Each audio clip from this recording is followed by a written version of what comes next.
HTB family, how's it going? Welcome to Hold the Ball. I hope you guys are well. Thanks again for tuning in. Yes, welcome to the special edition. This is the Warriors Midseason review from my perspective, giving you guys the facts and then again talking about them. But before I get into it, hit that intro.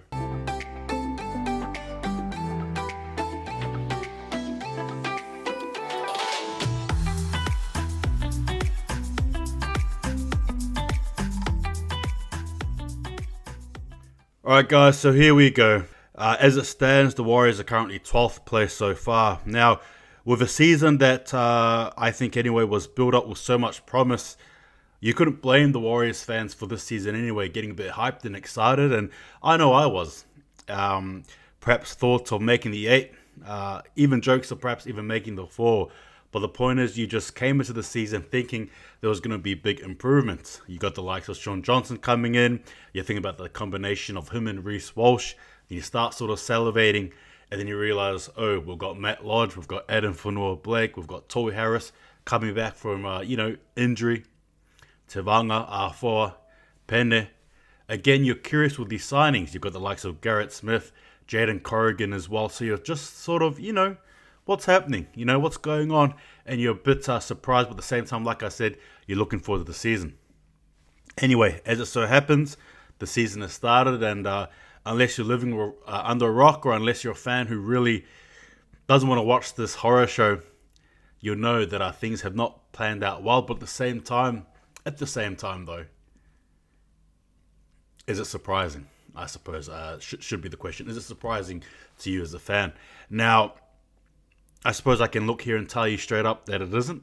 And to be honest with you, it isn't. I think it's more surprising if the Warriors were actually in the 8, to be fair with you. Mic drop, I suppose. Now, what I'm going to be doing is I'm going to be looking at the season thus far, giving you guys from round to round every single game. And I'll also be telling you where the teams are that the Warriors have faced currently ranked, right? And then I'll be going through the stats, so on and so forth. So without further ado, let's get into it. So the Warriors have played 13 games thus far. So the first game was the Warriors against the Dragons, and we lost that one 16-28. Second game was the Titans against the Warriors, and we lost that game 20 points to 18. And the third game was our first one of the season, being the Tigers, 12 points to 16. Fourth game was probably an anomaly in the sense they were actually quite, quite strong against the Broncos, but then we died off in the second half. So again, was it part of the general theme? I think it was. Warriors, we won that one there, 20 points to 6. Fifth game, so the Warriors beat the Cowboys with that Shaun Johnson drop goal, 25 points to 24. And just quickly as well, the Cowboys are ranked 3rd and the Broncos are 4th. Sorry, I forgot to mention the Titans are 15th and the Tigers are 14th. Game 6 saw the Roosters against the Warriors, and again we lost. Albeit some controversy, but still weren't good enough. Roosters are currently 6th. 7th game was probably one of the worst. Well, it's the worst flogging I've ever seen in the Warriors. Storm 70, Warriors 10. Storm are currently 2nd. 8th game was the Warriors against the Raiders, in a game that we won again by the boot of Shaun Johnson, the drop goal. And Raiders are 11th. 9th game was the Sharks against the Warriors, and again we lost 29 points to 10, and we all know that game infamously because of the 11 against 13, in which we didn't capitalize at all in that game. Sharks are currently 7th. 10th game saw the Warriors against the Rabbitohs in a game I went to in Brisbane. Warriors losing that game 30 points to 32. Rabbitohs are 8th. 11th game saw the Dragons, our first time we played a team twice this season. Dragons 24, Warriors 18th. Dragons currently 10th. And that was a very annoying game to watch. 12th game, I think, was probably one of the harder games. Warriors 16, Knights 24. The Knights are currently 13th. That game for me will always hit me hard because it was a game that I came to expecting to win. If there was any team you beat this team. And as per usual, we just flipped it around and showed, again, just why, just how bad we are, ultimately. And the game last night, Manly 44, Warriors 12. Manly currently 9th. And if you've missed that video, please go and watch it. It's the one prior to this one. So that, guys, is a summation of our season thus far. Give me your thoughts, I guess. Now we're going to the stats. So as it stands, the whole season thus far, Warriors have played 13 games. We've won 4 and we've lost 9. And I did a bit of calculating for you guys, and at the percentage level, that is about 30.77% thus far this season, which is obviously not a pass mark. And if anything, you're teetering on to the D sort of category. It's quite bad, actually. It's not even it's not even worth marking or assessing, to be honest with you guys. The plus minus for the season is 129. That's minus 129. And the for is 226, and the against is 355.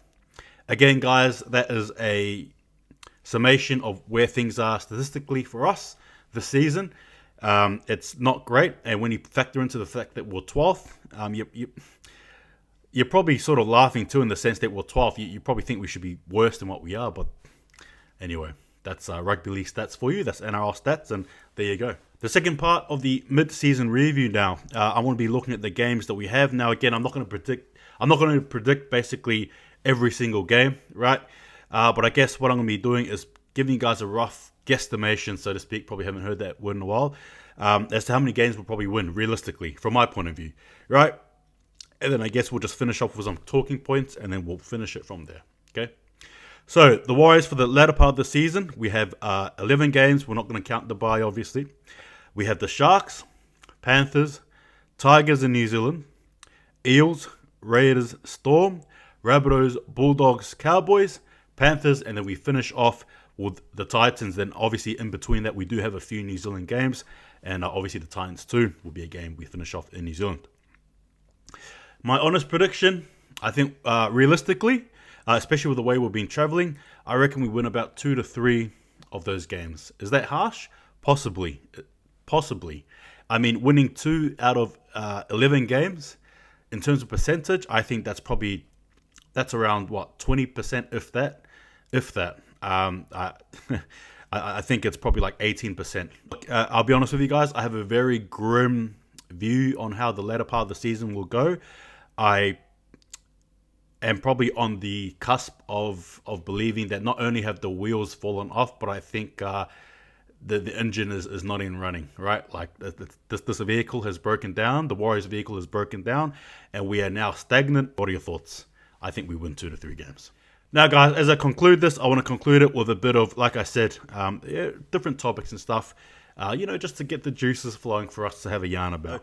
Obviously, we know, right, against the Tigers, as I mentioned before, we're going to be going to New Zealand on the 3rd of July. This is arguably one of the biggest moments in NRL history, I think, in terms of, the longevity of the Warriors being away from New Zealand.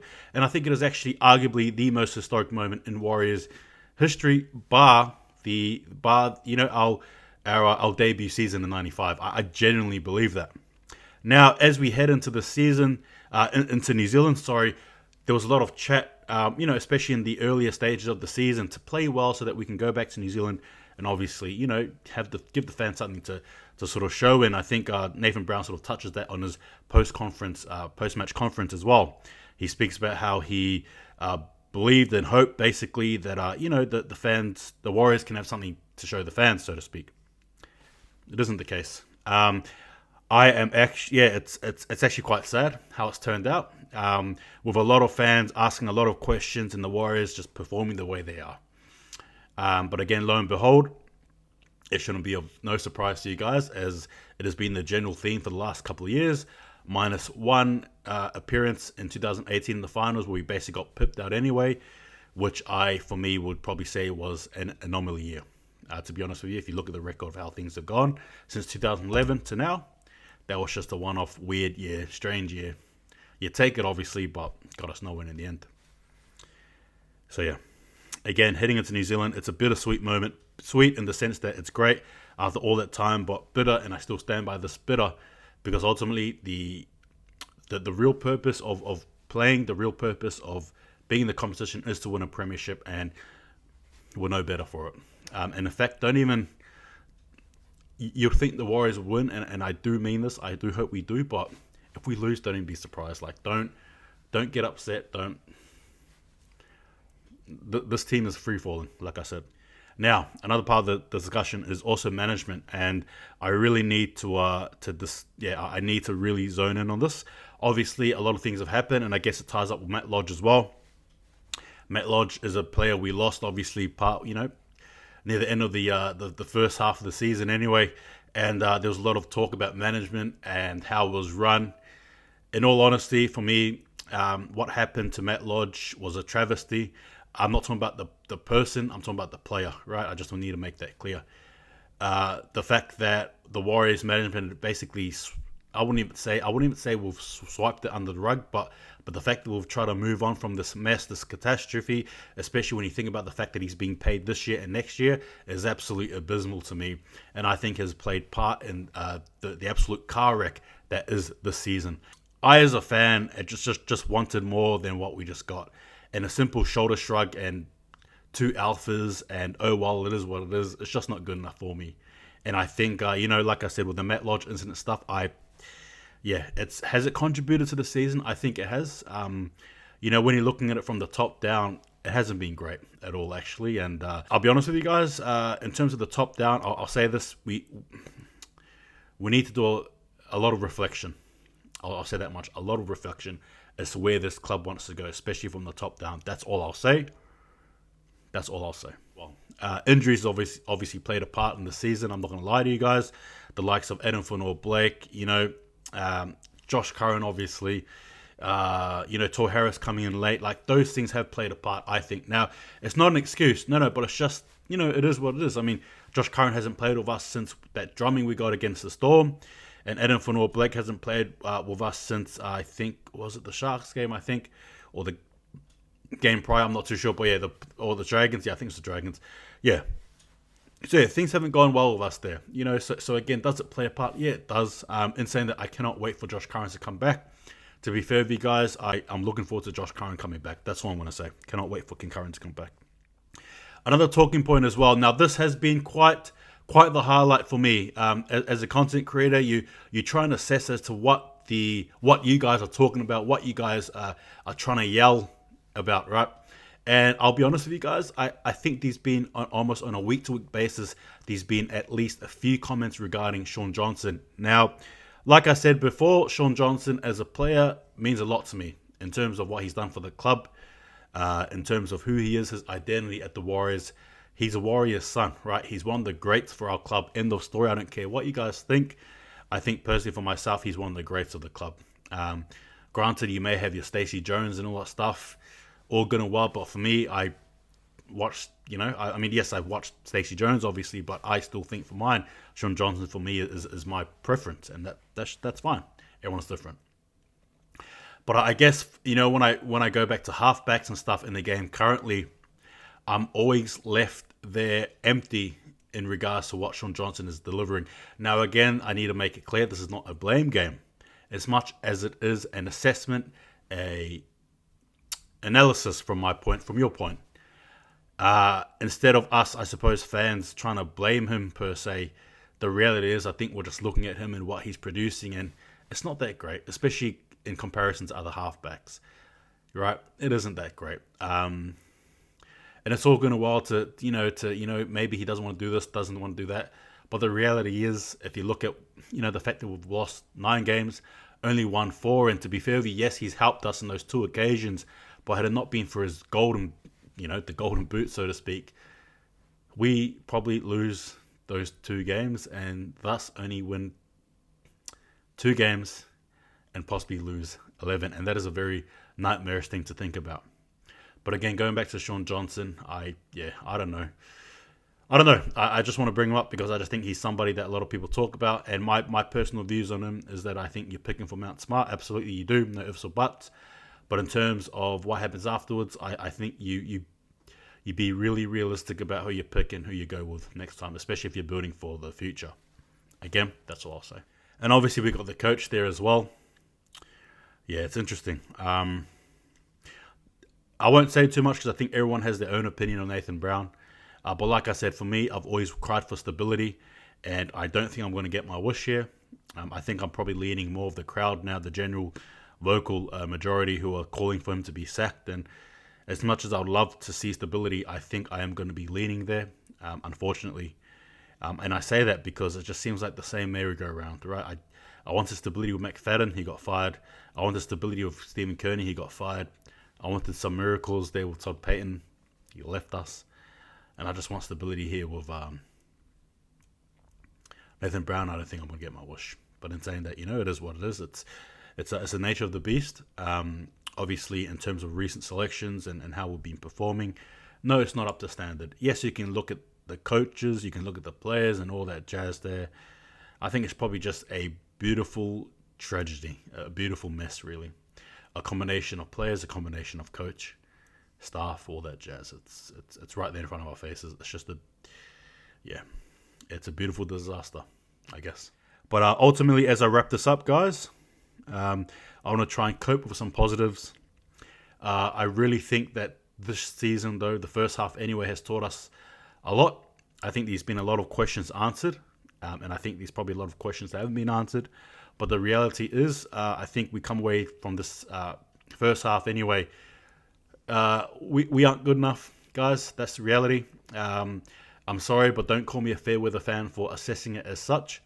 Hey, you're allowed to be positive. You're allowed to look at the rainbows and the butterflies and the chocolates, and you're allowed to be in that. You're allowed to be there. You're allowed to absolutely be there. And actually, I like that. I love the fact that there are people who are just choosing to see the beauty of what's happening. I appreciate that, actually. But the reality is, the grim reality is that it's not rainbows, it's not chocolates, it's not butterflies, it's not unicorns, right? The reality is the Warriors, again, have failed to deliver what they've wanted to give us, right? And that's a top 8 finish. And as we look into the second half of the season, it ain't going to happen. But I think it is time to blood some players. And I'm not saying blood them weekly. I'm not saying bring out Volkman every single week in front of Sean Johnson. No. What I'm trying to say, though, however, is that you bring someone like Volkman in, maybe once, maybe in the next 5-6 games in there, Not the Mount Smart game, obviously, but maybe the second or the third Mount Smart game. Do you get what I mean? It's time to blood some of these young guys. You got your Ussies there. You got your, I think, Leighton Finau as well. But, you got a few young players there. The Keppel twins as well, right? It's time to start looking forward to the future. It is. It really is. For those players, it's Shanaris Tavita as well. And I'm just going to be very succinct here. I think for me personally, it's probably time to give him a handshake and wish him all the best. And I mean that not in a bad way. It's just more so in terms of what he's delivering thus far. I don't want to see him selected. All right. And I don't mean that in a bad way or an offensive way. I know many of you guys like him. I do too. But the reality is, when you're saying your heart's not in it, the handshake is probably the best solution. Yeah. Off you go, or if anything, just don't select him. Just don't. Let's bring in Ussie. Let's bring in Ussie. Let's bring in your Arthurs. It's good to see your Berries there. I think, I get it. Maybe even Reece Walsh, move him to the half. I don't know. But you get what I'm just throwing things at you guys now. But I think it is time to blood your new ones. Even bring in Garrett Smith as well. He's a young prop too. He's in our books. Why not bring him in? You know what I mean? I don't know. I'm just throwing things at you guys. Who am I? Who am I really? I'm just a fan. I'm just a fan. A sick fan who loves watching this absolute merry-go-round and has been living it for decades on end since I was about 4 or 5 years old. You know what I mean? I remember watching the 2002 grand final as well when we lost the Roosters and feeling very empty as a young person, as a young kid. It sucked. And then in 2011, I say it up front, as much as I love this club, we need to get a premiership. I'm desperate for a premiership. And I hope the boys who come up next season should be too. And I think that's it. I think that's a general theme I want to finish off with. Let's think of 2023. No, I'm not here to say it's our year next year. Although it would be funny too. But we may as well. And, obviously, it makes it a bit difficult with the Dolphins added. But all the more sweeter, I suppose. But yes, I want to finish off like that. Up the Warriors, to like my body cannot move anymore. So my body is no longer here. Up the Warriors. It is what it is. Anyway, guys, that's the mid-season review. I hope you've enjoyed it. Give me your thoughts. It's a bit of a long one. I didn't plan it to be this way. But I talk about the Warriors and the rest is history. Anyway, thank you guys for watching. Take it easy. See you guys next time. And you know what to do. Hold the ball. Up the Warriors. Bring on the second half of the season, eh?